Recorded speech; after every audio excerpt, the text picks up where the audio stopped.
إن الحمد لله نحمده ونستعينه ونستغفره ونستهديه ونعوذ بالله من شرور أنفسنا ومن سيئات أعمالنا. من يهده الله فلا مضل له ومن يضلل فلا هادي له، وأشهد أن لا إله إلا الله وحده لا شريك له، وأشهد أن محمدا عبده ورسوله.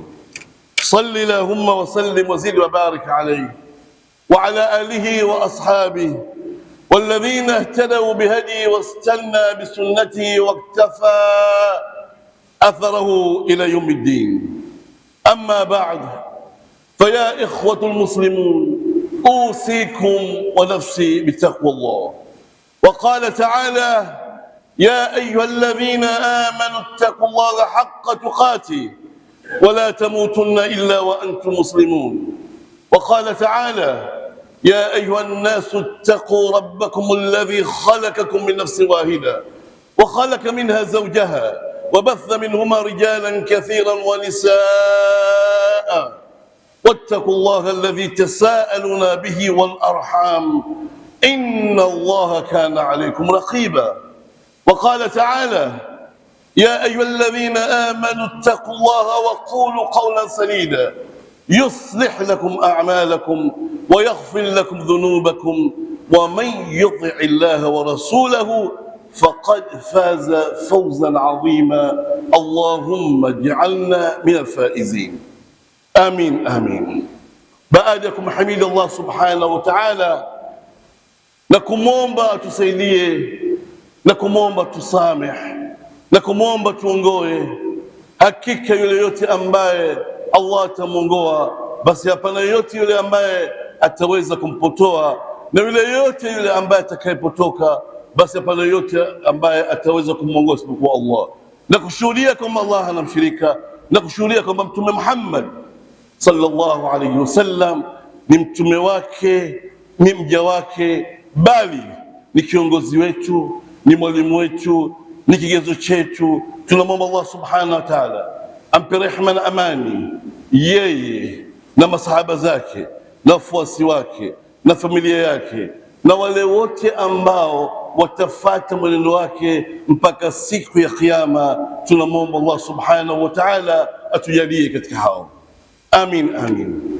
Kwanza kabisa nakuhusieni ndugu zangu wa Kiislamu kuwa na takwa, na nimezitaja aya tatu ambayo Mtume Muhammad sallallahu alaihi wasallam mara nyingi kama si mara zote, kila anapokuwa khutba anasisitiza watu kuna takwa. Tulisema, tunasema na tunaendelea kunasihi aya hizi. Kila mmoja anatakiwa azifahamu, azijue, azifate na azifanyie kazi vilivyo na ipasavyo. Nikitafsiri moja katika hiyo, sema ya ayyuhalladhina amanu taqullaha haqqa tuqati, enyi mlioamini mcheni Allah ipasavyo. Nini maana kumcha Allah ipasavyo? An ta'mala bima amaraka wa an tajtaniba fima nahaka fi dhahiri wal batin, ni kule mtu kujitahidi kwa nguvu zake zote, kwa uwezo wake wote, kuyafanya yote ambayo Allah subhanahu wa ta'ala alomwamrisha katika masala ya faradhi yote, katika masala lazima yote, na kujiepusha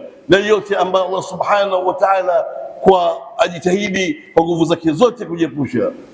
Upande wa pili aya sema ya ayyuhalladhina amanu taqullaha haqqa tuqati wala tamutunna illa wa antum muslimun. Upande wa pili anasema wala msife isipokuwa mnakufa hali ya Uislamu.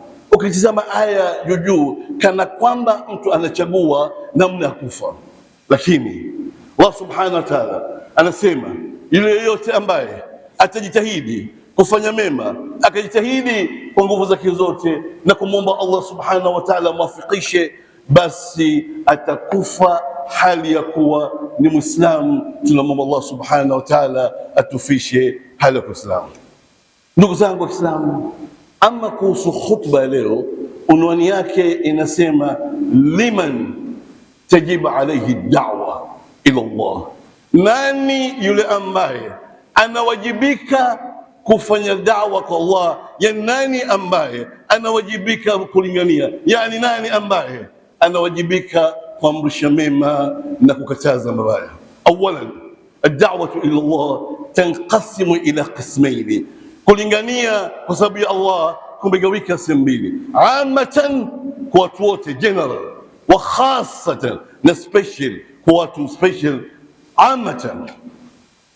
Na zote hizo zina ushahidi wa Qur'an na kauli za maulama mbalimbali. Allah subhanahu wa ta'ala anasema katika sura al-Imran aya 110, kuntum khayra ummatin ukhrijat linnas ta'muruna bil ma'rufi wa tanhauna 'anil munkar wa tu'minuna billah.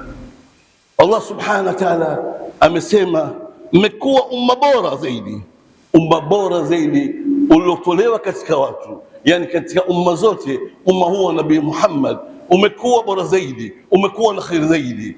Ta'muruna bil ma'ruf wa tanhauna 'anil munkar, mnaamrisha mema na mnakataza mabaya. Wa tu'minuna billah, na muammin Allah subhanahu wa ta'ala ndiye mwenye kutoa riziki, ndiye mwenye kusaidia, ndiye mwenye kumongoa amtakaye na kumpotoa ampataye. Mnaamini Allah subhanahu wa ta'ala kwamba kila kitu kimo katika uwezo wake, khairihi wa sharrihi, ikiwa nimekufika khairi, ikiwa nimekufika baya, basi Allah subhanahu wa ta'ala ameshukuandikia. Moja katika nguzo kubwa ya imani ni hiyo. Watu wengi wanapotea, watu wengi wanakwenda kwa waganga, watu wengi wanafanya ushirikina, wanakwenda kuabudu makaburu, kuomba maiti, kwenda kwenye mizimu, kwa sababu moja katika nguzo ya imani muhimu sana, kwamba shari, matatizo, misiba yote anayopata inatokana na Allah kama ni mtihani kwake. walanudhiqannahu min aladhabi aladna duna aladhabi alakbar la'allahum yarji'un. Katika sura As-Sajda Allah subhanahu wa ta'ala anasema tutawaonjesha, na apa na nahakikisha, mtu ambaye yule anafanya maasi, mtu ambaye anapotea, ana apa Allah subhanahu wa ta'ala anakisha, walanudhiqannahu min aladhabi aladna, tutawaonjesha adhabu ilikuwa ndogo, yani mitihani mbalimbali, mitihani ya watoto, mitihani ya wake, mitihani ya maradhi, yeye au mke wake au watoto wake au baba yake au mama yake, duna aladhabi alakbar, kabla ya kumpa mtu adhabu kubwa. Allah subhanahu wa ta'ala antupenda sana, anasema idha habba Allahu abdan ibtalahu, Allah akimpenda mja wake, katika hadithi sahihi anampa mitihani tofauti. walanudhiqannahu min aladhabi aladna duna aladhabi alakbar la'allahum yarji'un, tutawaonjesha adhabu ndogo kabla adhabu kubwa ya Jahannam, ili mtu apate kurejea. Ukimwona mtu ana mitihani mbalimbali, ima ya watoto au ya kazi au ya biashara au ya siha, alafu mtu yule hataki kufanya toba, hataki kusali sala jamaa, hataki kufunga, anafanya maskhara, basi huyu amepigwa moyo, amepiga muhuri katika moyo wake. Mtume sallallahu alaihi wasallam katika hadithi sahihi anasema mtu anapofanya maasi yunkatu nuqtatu sauda fi qalbi, anapofanya maasi inatiwa doto jeusi ndani ya moyo wake. Kama hajatubia, akimwomba Allah msamehe, inafutwa. Thumma idha asa, akifanya tena maasi, imma kuiba, imma kuzini, imma kulawiti, imma kula riba, maasi yote katika maasi makubwa. Imam Dhahabi ametaja maasi makubwa 70. Abdullah ibn Mas'ud anasema kunna na'udu kabari inda Rasulillahi sallallahu alaihi wasallam fawajadnaha akthar min 70, tulikuwa tunahesabu madhambi makubwa mbele ya Mtume sallallahu alaihi wasallam tukakuta ni zaidi ya 70, mengi sana. Angalau mtu asome kitabu cha Imam Dhahabi ambacho kwa Kiarabu, kiko kwa Kiswahili, kiko kwa Kiingereza, ajue, kwa sababu kuingia katika pepo inatakana. Allah subhanahu wa ta'ala anasema yajtanibuna kaba'ira al-ithmi wal fawahisha, wale ambao wajitahidi kujiepusha na dhambi na maasi makubwa. Dini hamna ku pick and choose, ufanye hili uache hili, nataka ujitahidi kufanya mema, lakini wakati huo unajiepusha na maasi. Imam al-Ghazali anasema mtu ambaye anasali, anafunga, anatoa zaka, lakini anafanya maasi makubwa, imma na kimada au analawiti au anakula pombe au anachukua mikopo ya riba ambayo iko mingi au anaingia katika muamala kiriba, asema haulai almaghrurin min al-ibad, hawa ni katika watu waliodanganya katika kumwabudu Allah.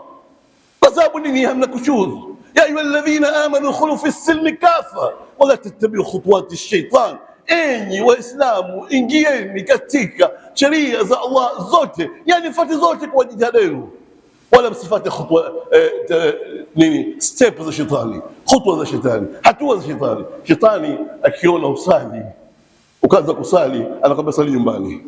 Akiona unakwenda msikitini, atakwambia sali baadia. Akiona sali baadia, atakwambia usikae ishrak. Maka anakutafutia khutuwati shetani, anakutoa taratibu. Allah atuepushe na maasi makubwa na kudanganyika na shetani.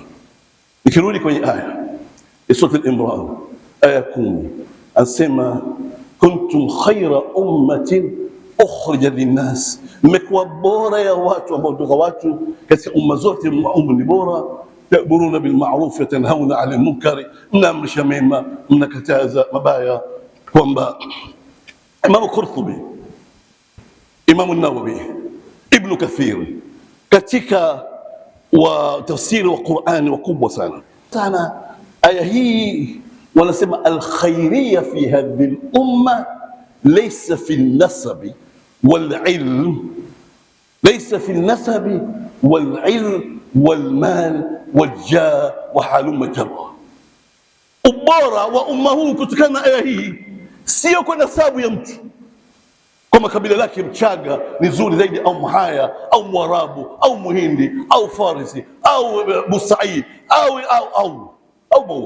wala mali, mwenye mali nyingi na mwenye kidogo, wala jaa, wala mwenye cheo kikubwa wala hana cheo, wa haluma jarra, au mwenye ilmu, ana ilmu lakini haifanyi kazi. Abu Darda anasema mtu ahifadhi aya anazohifadhi, ahifadhi juzu zote 30, ahifadhi hadithi, ahifadhi hili na hili, lakini ikiwa mtu yule hana mema mazuri anafanya, hasali kwa jamaa, ana uwezo wa hendi hija, hendi umra, mtu yule au ana kimada au anakula miamala kiriba au katika madhambi, tunatahadharisha. Hamna mtu sokosea, hamna, kullukum khata'un.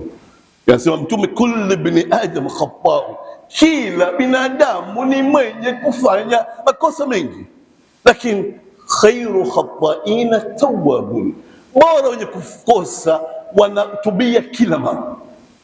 Toba umejuta, toba umeacha maasi, toba umeazimia, lakini ukija ukaanguka tena kwenye maasi yale, tubia, wacha tubia.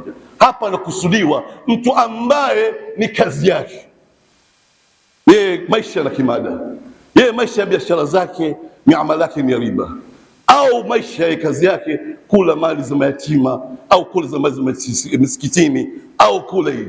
Huyu tabia yake tuzungumza. Kanu yusiruna ala himfi alazim, katika swali walikuwa wanaendelea wanasisitiza katika shirki, katika kufuru, katika madhambi makubwa. Abu Darda anasema lan yakuna ahadun aliman hatta ya'mala bima alim, hawezi kuwa mtu alim mwanachuoni mpaka ayafanyie kazi au ifanyie kazi elimu yake. Anajua fiqh, tauhid, ilmu mantiki, tafsiri, kaifadhi Qur'an, lakini mtu yule asi, mtu yule hasali jamaa, mtu yule ana uwezo wa hiji, huyu sio alim.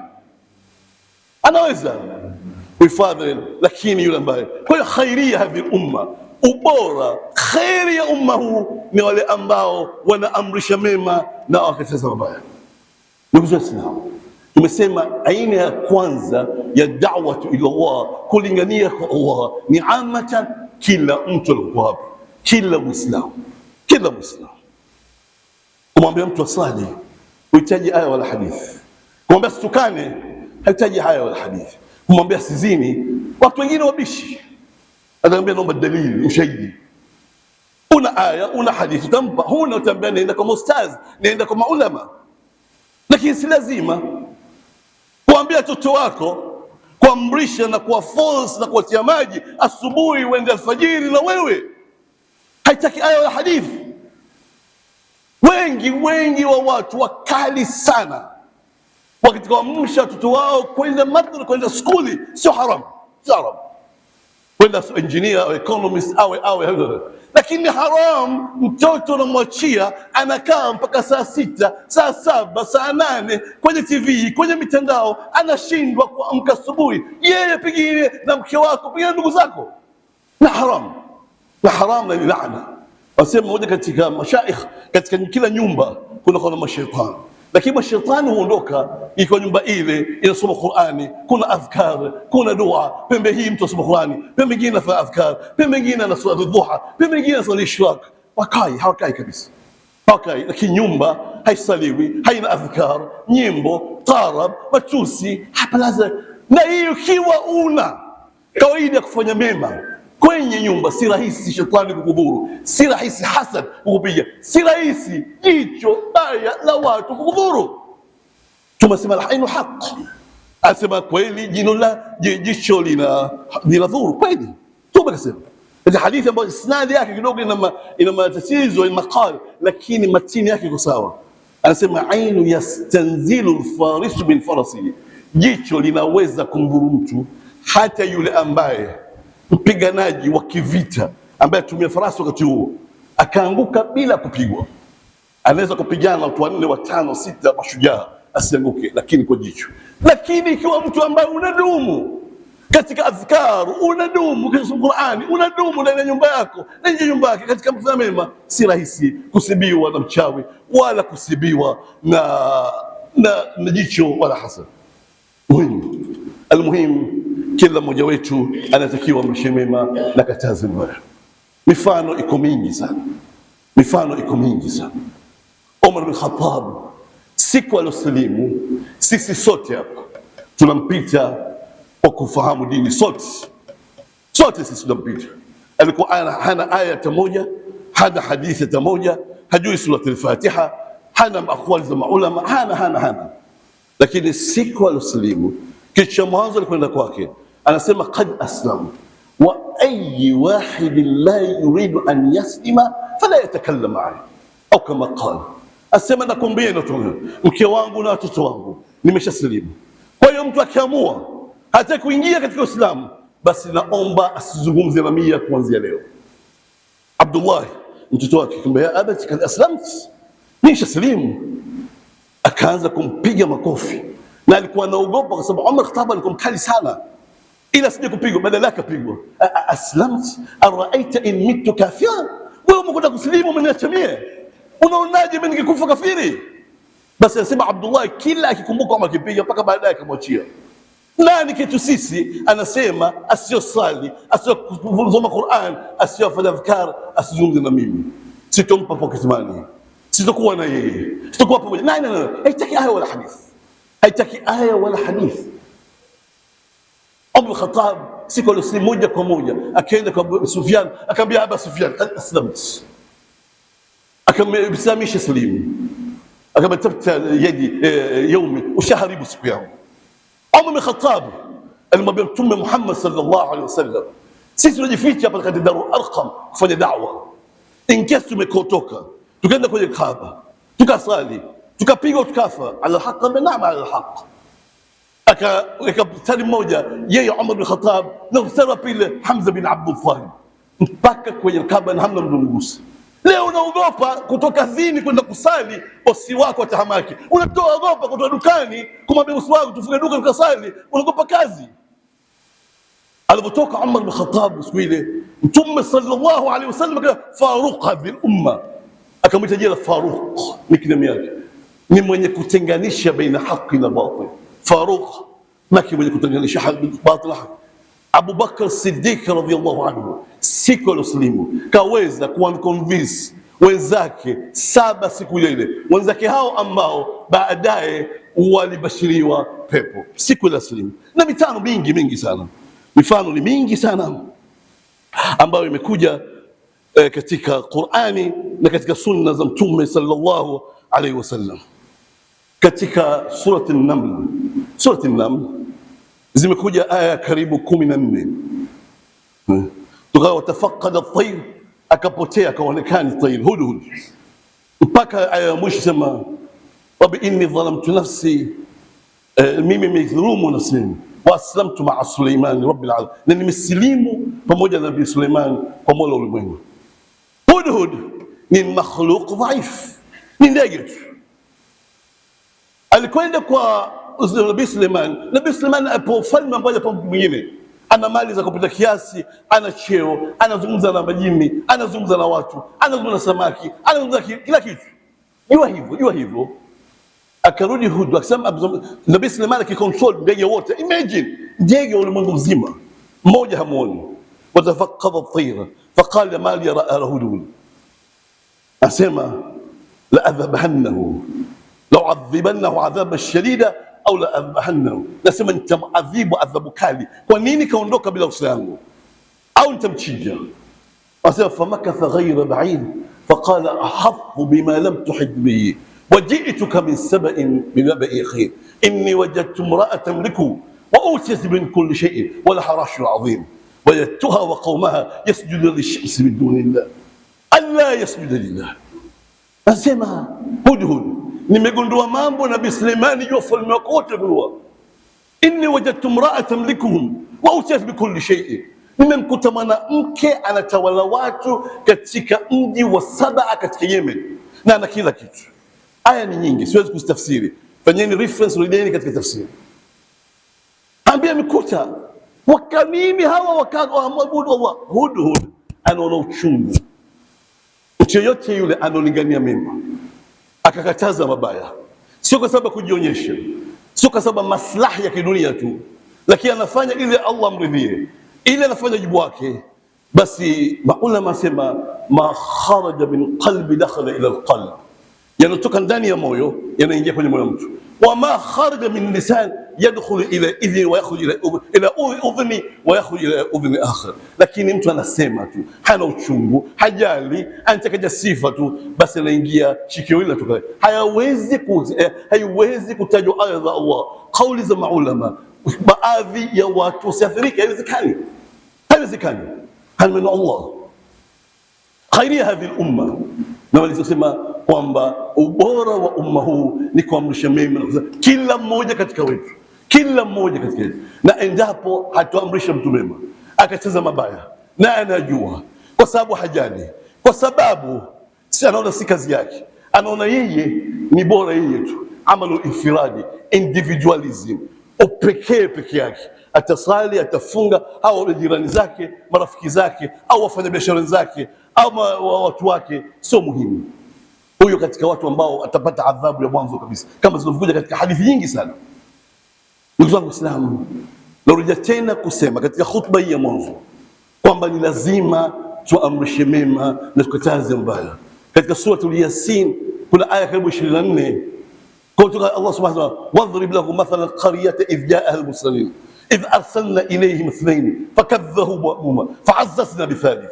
Wapigie mfano Muhammad watu wako, tupeleka watu wawili, fakadhabuhuma, wakakataa, fa'azzazna bithalith, tukatia nguvu tukapeleka mtume wa tatu. Kijiji kimoja mitume mitatu inatosha, mtume mmoja inatosha, kijiji kimoja.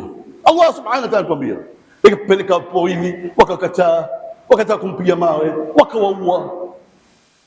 Allah subhanahu wa ta'ala, wajaa rajulun min aqsa al-madinati yas'a قال يا قوم اتبعوا المرسلين اتبعوا من لا يسألكم أجرا وهم مهتدون. أسمى الله وجاء رجل بالنكرة، akaja mtu sio faqih, sio alim, sio labda anajua nahwu, anajua tubusa, la rajul. Wajaa rajul min aqsa al-madina qala ya qaum ittabi'u al-mursalin. Ajabu ni wakubwa kwamba ipi riba, ipi siliba, ipi sio maneno kifundi. Ambeni ni watu wafuateni mitume, ittabi'u al-mursalin, wafuateni mitume, ittabi'u man la yas'alukum ajran wa hum muhtadun, wafuateni watu ambao hawataki walipe na wameongoka. Hizi aya ni nyingi, siwezi kuzitafsiri kwa wakati moja baada moja. Wakamuona yeye, waliouwa mitume mitatu Bani Israili, na wana Israili waliouwa, usifikiri wameanza sasa hivi, hawa wameanza zamani sana. Na Allah subhanahu wa ta'ala akasema wayaqtuluna al-anbiya bighayri al-haqq, hajasema waqatalu, hajasema Allah kwamba waliua mitume. Amefanya mudhari, present continuous tense, kitendo ambacho kinaendelea.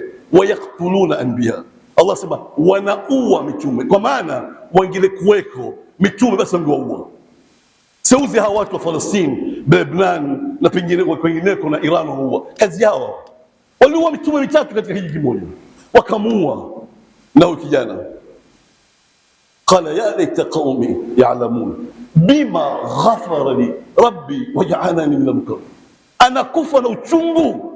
Allah sema anakufa na uchungu. Ya laita qaumi, laiti wajua watu wangu wangejua nini nilipata baada kufa. Bima ghafara li rabbi, kwa ile ambayo Allah kansame kwa sababu amemrisha mema, nimekataza mabaya. Waja'alani min al-mukramin, na kajalia katika watu waliokirimiwa, watu walioheshimika, akapewa jannatul firdaus. Allahumma nas'aluka jannatul firdaus. Ndugu zangu Waislamu, narudia tena, kuamrisha mema kwa kiasi cha uwezo uliokuwa nao na kukataza mabaya ni lazima wajibu wa kila mtu. أقول قولي هذا وأستغفر الله لي ولكم ولسائر المسلمين فاستغفروه إنه الغفور الرحيم وادعوه إنه البر الكريم.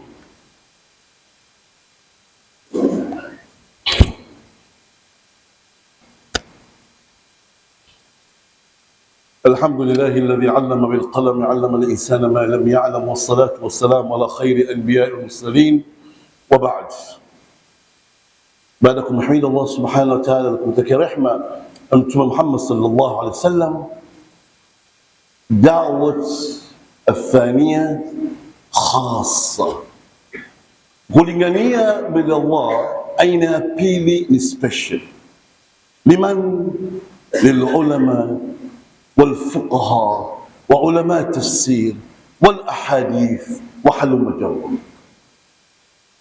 Inatakiwa watu ambao special, walobobea na ufahamu mfano tafsiri, wanajua hadithi na ulumul hadith, wanajua fiqhi na usulul fiqhi, wanajua tauhid, wanajua tafsiri mbalimbali, wanajua kiarabu vizuri, balagha na nahwu. Ini khas katika umma wetu, lazima kuwe na watu ambao wamespecialize ili kupeleka umma huu mbele. Unapokosea kwenye sala, nini faradhi, nini sunna, nini utega sala, lazima upate mwalimu wa kusomesha.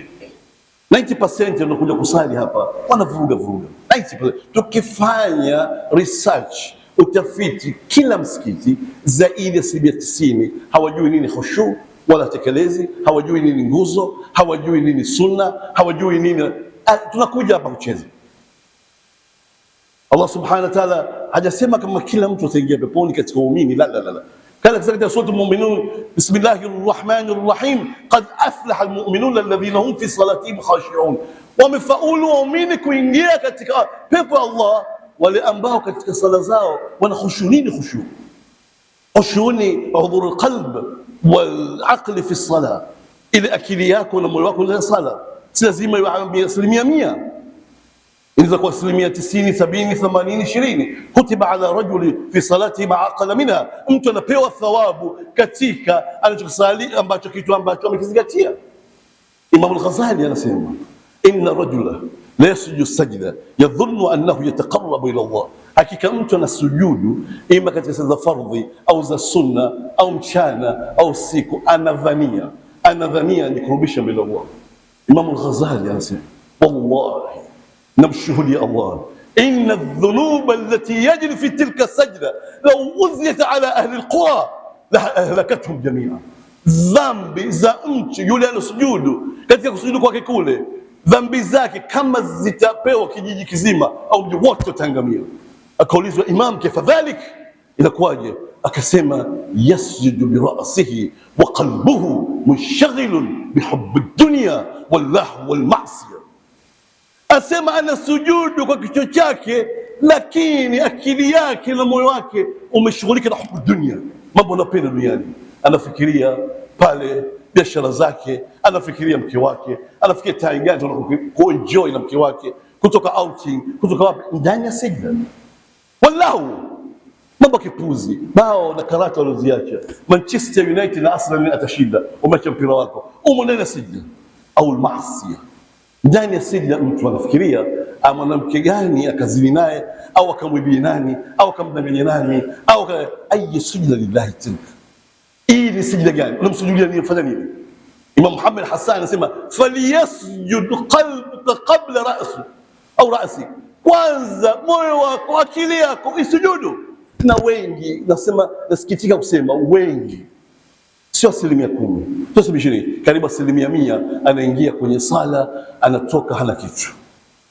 Sala baada kumwomba dua asema dhayyaka Allahu kama dhayyatani, katika hadithi sahihi.